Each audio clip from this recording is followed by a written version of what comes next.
So welcome to part 2 of the Togal class. We're in week 9, if you're counting in that direction, or week 1 of part 2. And we're going to start off with the Yeshe Lama text on page 119. And we're now looking at the third vision of the 4. So this is called the vision of the full extent of awareness. And I will continue with the reading transmission of this. Third, the vision of the full extent of awareness is that without any distinctions concerning the potential of the nature of phenomena like a face and its appearance in a mirror, the nature of awareness is primordially perfect as 3 kayas.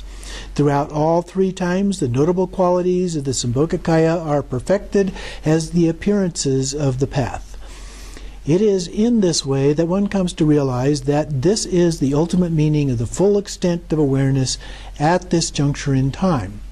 Other philosophical tenets state that since the essence of the Sagatas, the qualities of kayas and wisdom, is obtainable as something that exists, there is expectation.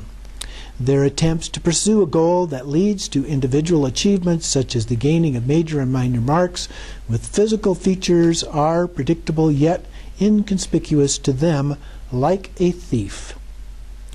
Conversely, this wisdom intent of the Supreme King of all the vehicles is not only inconceivable, it is the greatest marvel. Those who are incapable of accurately reflecting this philosophy will be unable to reveal any genuine meaning except for meaningless praising the way appearances arise. The loquacious speech of those who are only partially familiar with the scriptures, yet full of intellectual knowledge about many inauthentic paths, produces the contributing circumstance of mockery. This occurs through the combination of both blurting and being careless.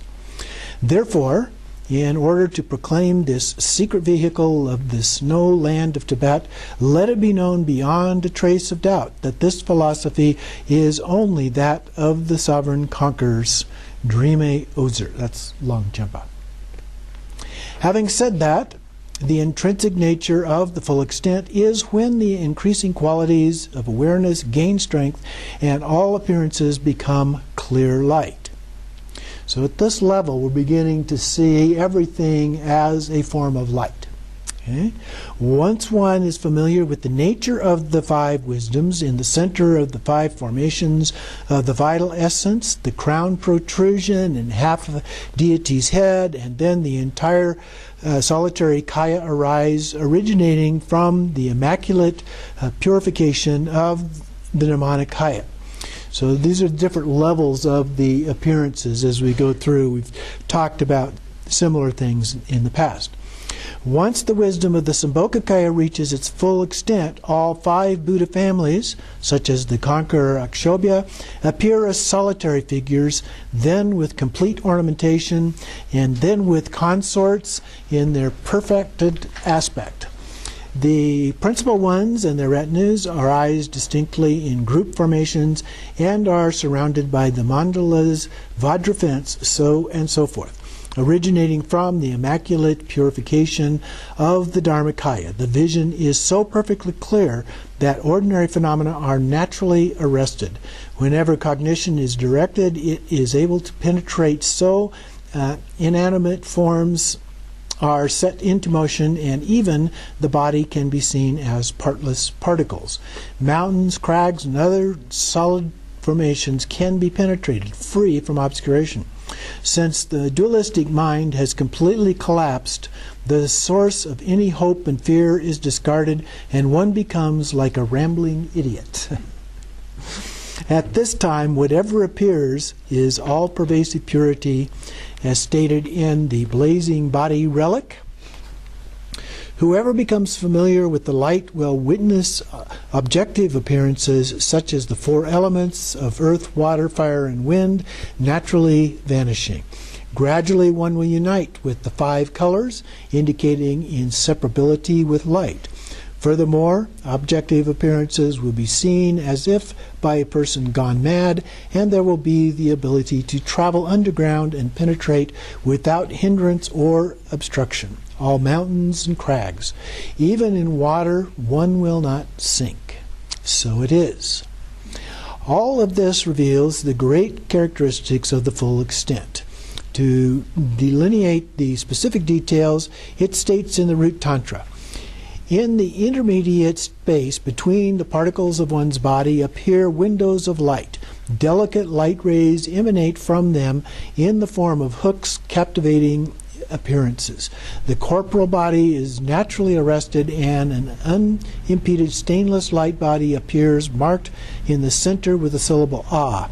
From the coil of hair between the eyebrows, light the length of an arm span emerges. The crown protrusion appears to be hoisted by the wind. From the fingers of the peaceful deities, light rays gather like malas made of beads. This is the soundless activity of the mind. From the palace in the cranium, all of the wrathful deities actually manifest. At this time, one's own body reaches the full extent. Now that's somewhat of a literal presentation of this, but you get the idea that this is the kind of thing that begins to manifest in our vision. We begin to see these things more and more clearly, and even though they're made of light, we recognize that they're made of light. The colors become more clear as a part of this. The bodies emerge from being like a half deity to a full deity, to the consorts, the complete mandalas, and so forth. So those are the kind of things that we begin to see going on when we're doing the visioning. However, this goes beyond that as well to how we see ordinary things around us, not just while we're doing the Togal meditation. Those too begin to take on appearances of being like light, which, if you really think about it, isn't all that surprising, because as I look around the room and I see you, what am I seeing? Light, okay? I'm not actually seeing you, I'm seeing the light that's bouncing off of you, coming into my eyes and being projected in my mind. So it's really not all of that magical as you might think it is. It's quite ordinary, but it comes from recognizing it for what it really is. Continuing on then, on page 123, thus when the body reaches the full extent, appearances without exception are clearly the pure lands of the five Buddhas.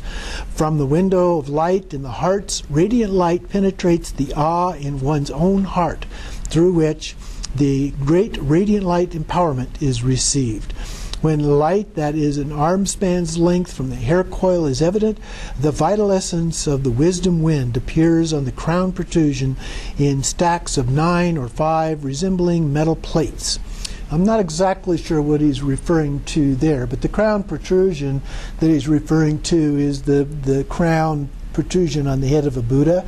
There's a kind of a round thing, and then oftentimes a little bump that comes out of the top of that. That's what's being referred to there. Ultimately, the crown ornament is the crown aperture. The meaning of being hoisted by wind is that the wisdom wind enters the space. This indicates a phenomena unbelievable to behold, the blazing nature of the major and minor marks. When the wisdom wind enters the fingers, they appear as 5 lights. And even the subtle light channels blaze with the radiance of wisdom, so the pores in each and every particle of one's body are perfected as pure land of the Buddhas, the essence of the Sambhogakaya. The radiance of the peaceful mandala, the Vajraspace, and the mandala of the wrathful deities in the palace of the cranium emerges from the light channel of the aperture of the crown chakra. Everything in the upper regions clearly appears as the manifest mandala of the wrathful deities. Since this is the lucid arising of Sambhogakaya, peaceful and wrathful deities, is referred to as the full extent of the body. Similarly, when the mind reaches the full extent, the conceptual mind, mental activity, and consciousness all vanish, leaving only the stainless space of phenomena. So you're looking at things, but you're not thinking about them. You're not analyzing them. You're not labeling them in any way. One achieves the 6 states of clairvoyance, such as the ability to know the minds of others, One possesses the eye that sees the immeasurable pure lands of the victorious ones and things at a distance, which are otherwise obstructed by solid matter. The appearances of the mind are perfectly pure, and, since the mind of emptiness is pure, there is mastery over the boundless gateways of prajna and samadhi. In short, through purification of the corporal body, the channels and winds are naturally cleansed. Due to that, the temporary gathering of the constituents, those would be the 5 aggregates, collapses, and the actual course connection of the body and mind is reversed. The subtle dormant aspect, like the flash of a shooting star, is when one holds to the appearances of both creation and dissolution, as stated in the reverberation of sound. Creation and dissolution is like the coming and going things. Things come into our mind and then they dissolve away.